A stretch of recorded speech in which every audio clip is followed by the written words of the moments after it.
د شال ټلویزیون قدرمندو لیدونکو سلامونه. پام وکړئ د دې مهال لنډو خبرونو ته.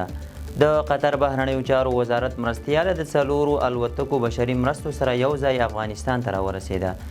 د قطر بهرنیو چارو وزارت اعلان کړی چې د دې هیواد د امیر شیخ تمیم بن حمد ال ثاني په امر د قطر د بشري مرستو 4 الوتکې کابل ته رسېدلې دي. د یاد وزارت د اعلامیې له مخې دغه مرستې د قطر د بهرنیو چارو وزارت مرستیالې مریم بنت علي ناصر په مشرۍ او د ژغورنې او پلټنې د یو نړیوال ټیم په ملتیا افغانستان ته رسېدلي دي. د معلوماتو له مخې په دې بشري مرستو کې 2 ګرځنده روغتیایي مرکزونه، خوراکي توکي، اړین درمل او د بیړنۍ سرپناه لوازم شامل دي چې شاوخوا 11,000 زلزله ځپلي به ترې برخمن شي. د طالبانو حکومت د کونړ زلزلې د پیښې قربانیانو په اړه خپرې شوې اوازې ناسمې وبللې. د طالبانو حکومت مرستیال ویان حمدالله فطرت ویلي چې تر دې مهاله د کونړ زلزلې د پیښې قربانیانو او ټپیانو کره شمېره نه ده معلومه او لا هم د ژغورنې عملیات روان دي. هغه پر خپله ایکس پاڼه لیکلي چې ځینې غیر مسؤل اشخاص ډیر لوړ ارقام خپروي مګر د اوازې له واقعیت سره سمون نه لري او کله چې د ژغورنې عملیات بشپړ شول موږ به ټول جزئیات شریک کړو.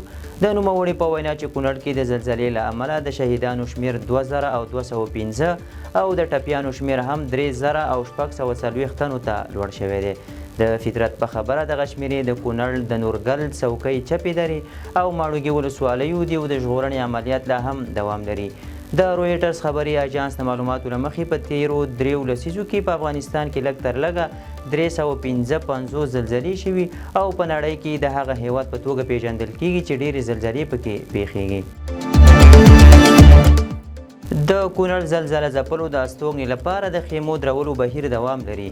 له پیښو سره د مبارزې امادګۍ ملي ادارې ویلي چې کونړ ولایت کې د هغو زلزله ځپلو لپاره چې کورونه یې بشپړ نړېدلي او یا د نورو زلزلو له ګواښ سره مخ دي د لنډ مهال استوګنې برابرولو په موخه د خیمو د درولو بهیر پیل کړی دی.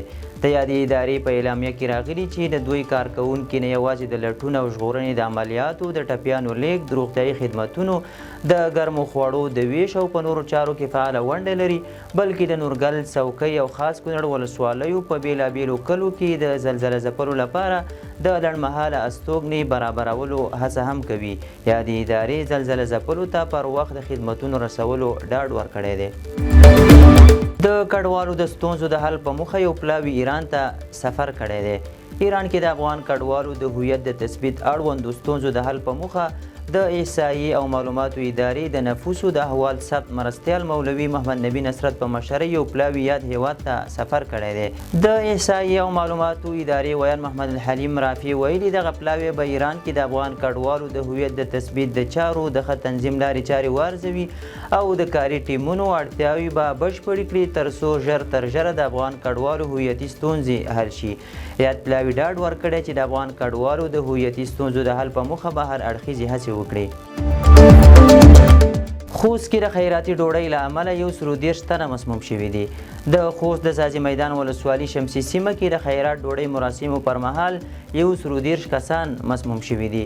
د خوست د ولایت مقام ویان مستغفر ګربز وویل د پیښې له امله رامنځته کېدو وروسته د یادې ولسوالي ترڅنګ د باک او صبریو ولسوالیو اړوند طبي ټیمونه سمدستي د پیښې ځای ته رسېدلي او د ناروغانو لومړنۍ درملنې ترسره کړې چې د ټولو ناروغانو روغتیایي حالات د ډاډ وړ بلل شوي دي. هغه د یادې پیښې لامل نه دی مشخص کړی خو وایي په تړاو یې پلټنې روانې دي. د یادونې وړ ده چې څه موده وړاندې هم د ځاځي میدان ولسوالۍ الګاډي سیمه کې د خیرات ډوډۍ مراسمو کې د خرابې غوښې د خوړلو له امله هم لسګونه کسان مسموم شوي وو. د بلخ سوداګرو په مالي مرسته کندهار کې 15 دروازې جوړیږي. د بلخ ولایت د معلوماتو او رسنیو مرکز وایي چې د بلخ د سوداګرو په مالي مرسته په کندهار کې 15 دروازې جوړوي. دغه مرکز زیاتوي چې له یادو دروازو څخه یوه د خوراندام او ترنګ له پله، دویمه د باغ له پله، درېیمه د کوتل مرچي له لارې، څلورمه د ښار د کمانډو په سیمه کې او پنځمه د سپین بولدک ولسوالۍ د هوت له غره سره جوړیږي. د بلخ ولایت د معلوماتو او رسنیو مرکز وایي چې یادې دروازې بلخ کې د کامیر شرکت، مزار هوټل، غضنفر ګروپ، سید کریم آغا، بشیر نوید ګروپ رئیس، خیر الدین مایل او ګڼو نورو تجارانو په مالي لګښت جوړیږي. د معلوماتو له مخې د دې دروازو کار پیل شوی او موخه یې د شمال او سویل خلکو یووالی او اتحاد ښودل شوی دی. بریتانیا د افغانستان د عامې روغتیا پخواني وزیر د پناه غوښتنه رد کړه. د ګارډین ورځپاڼې راپور له مخې د افغانستان د عامې روغتیا پخواني وزیر فیروز الدین فیروز چې د 2023 کال په جنوري کې بریتانیا ته ورسید او د پناه غوښتنه یې وکړه، خو دغه غوښتنه د بریتانیا له لوري رد شوه او نوموړی اوس مهال له کډوالو په یو هوټل کې ژوند کوي. د معلوماتو له مخې نوموړی د جمهوري نظام له سقوط وروسته لومړی پاکستان بیا ترکیې او په 2023 کال کې بریتانیا ته ولاړ او هلته یې د پناه غوښتنه وکړه. په راپور کې ویل شوي چې د نوموړي د پناه غوښتنه ځکه رد شوې چې هغه په برطانیه کې د افغان وګړو د میشتېدو پروګرام له تړل کېدو وروسته د پناه غوښتنه کړې ده. فیروز اوس د بریتانیا د یادې پریکړې پر وړاندې د استیناف غوښتنه کړې ده.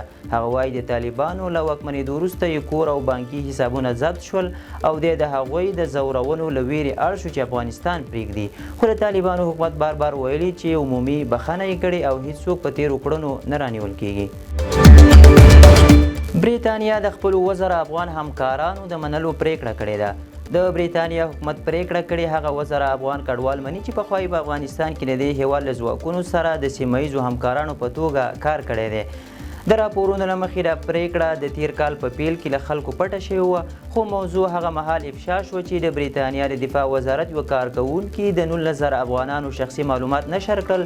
دا کسان د بریتانیا د ویزې غوښتونکي او ډیری له بریتانوي ځواکونو سره پخواني همکارانو.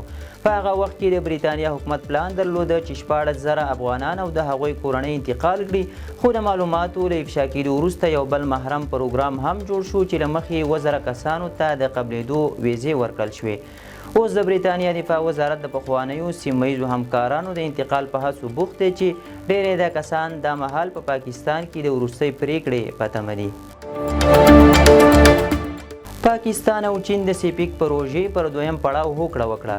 د پاکستان لومړي وزیر شهباز شریف د پنجشنبې په ورځ د چین له لومړي وزیر لی چیانګ سره وکتل او دواړو ټینګار وکړ چې د چین پاکستان اقتصادي دهلیز پر دوهم پړاو کې به په ګډه کار کوي چې 15 نوي دهلیزونه به ولري.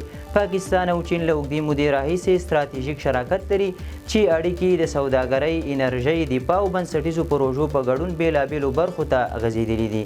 د پاکستان لومړي وزیر د تیرو 10 کلونو په اوږدو کې په پاکستان کې د سیپیک د پام وړ برخې یادونه وکړه او په ځانګړي ډول یې د ML1 د اورګاډي پروژې د ژر عملي کولو، د قراقرم لویې لارې د بیا تنظیم او د ګوادر بندر د فعالېدو اړتیا روښانه کړه.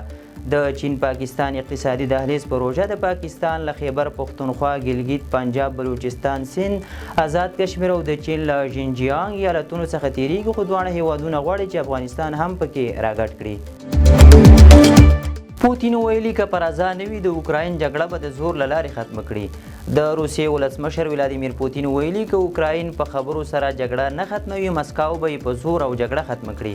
هغه د چین پلازمینه بیجینګ کې خبریالانو ته وویل که عقل برلاسی وي نو په خبرو سره د اوکراین د جګړې ختمولو چانس شته او دی هم همدا یو انتخاب غوره بولي.